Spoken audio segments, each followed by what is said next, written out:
Fyodor Dostoevsky's Crime and Punishment is not just a philosophical thriller, it's a philosophical masterpiece. While many philosophers like Nietzsche took both stances on logic, morality, and freedom, Dostoevsky's approach was both revolutionary and deeply humane. In this video, we'll dive in how Crime and Punishment portrays a powerful critique on modern philosophy, and in particular, how Dostoevsky's perspective differs from thinkers like Nietzsche. Let's get into it. Let's first touch on Nietzsche. In many of his works, Nietzsche critiques traditional values, logic, and rational thought. He argues that instead of adhering on societal norms, we should look inward, embrace our emotions, and unlock our true potential. Nietzsche introduces the concept of the Übermensch, or Superman, a figure that rejects the constraints of morality set by society. To Nietzsche, the moral rules imposed by society are merely bars in the prison cell, limiting human potential and trapping those who have a higher potential. He believed true freedom comes from breaking out of this moral prison, setting our own rules and pursuing life with curiosity. Much like a child, Nietzsche's Superman strives to rise above, to achieve power and shaping his world, free from the illustrations of freedom and equality that society constructs. But Dostoevsky has a different view.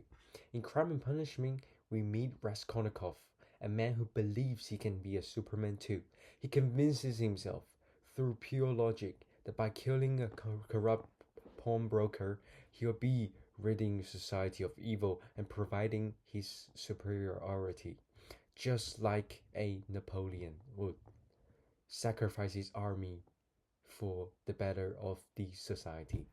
He reasons that his actions could even be considered heroic and logical.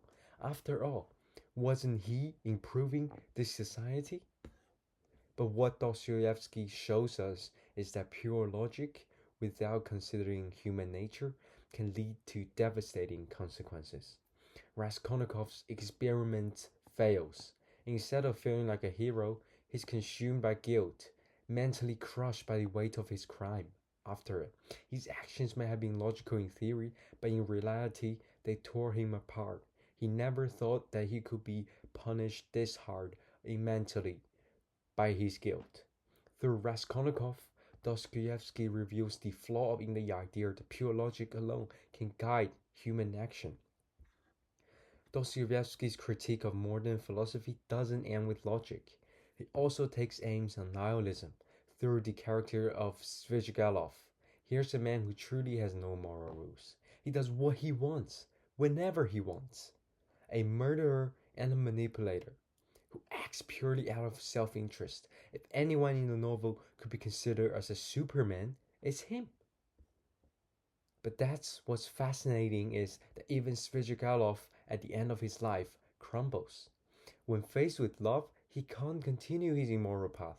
He can't be a Superman anymore. He gives away his money and ultimately takes his own life. This might seem like a contradiction. How could such a cold-blooded man show a glimpse of humanity at the end of his life? Dostoevsky is making a point here.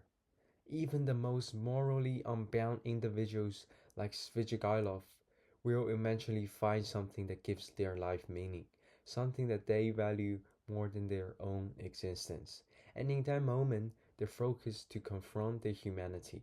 Dostoevsky shows that nihilism, this rejection of meaning, is impossible to sustain in the long run and impossible to achieve in human life. So, what's the takeaway here? Dostoevsky doesn't just critique modern philosophy, he offers an alternative. Through his characters, he tells us that a little life ruled by pure logic or by pure instinct and emotion isn't sustainable. True balance comes from acknowledging both our logical side and our human side. Our emotions, our instincts, our guilt, our search of meaning, these are part of what makes us human, and we can't ignore them.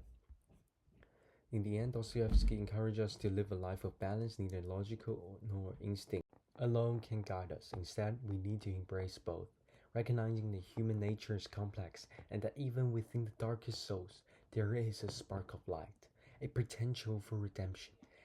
Thanks for watching. If you enjoyed this exploration of Dostoevsky's philosophy, crime and punishment, make sure to like, comment, and subscribe for more deep dives into literature, philosophy, and the human condition.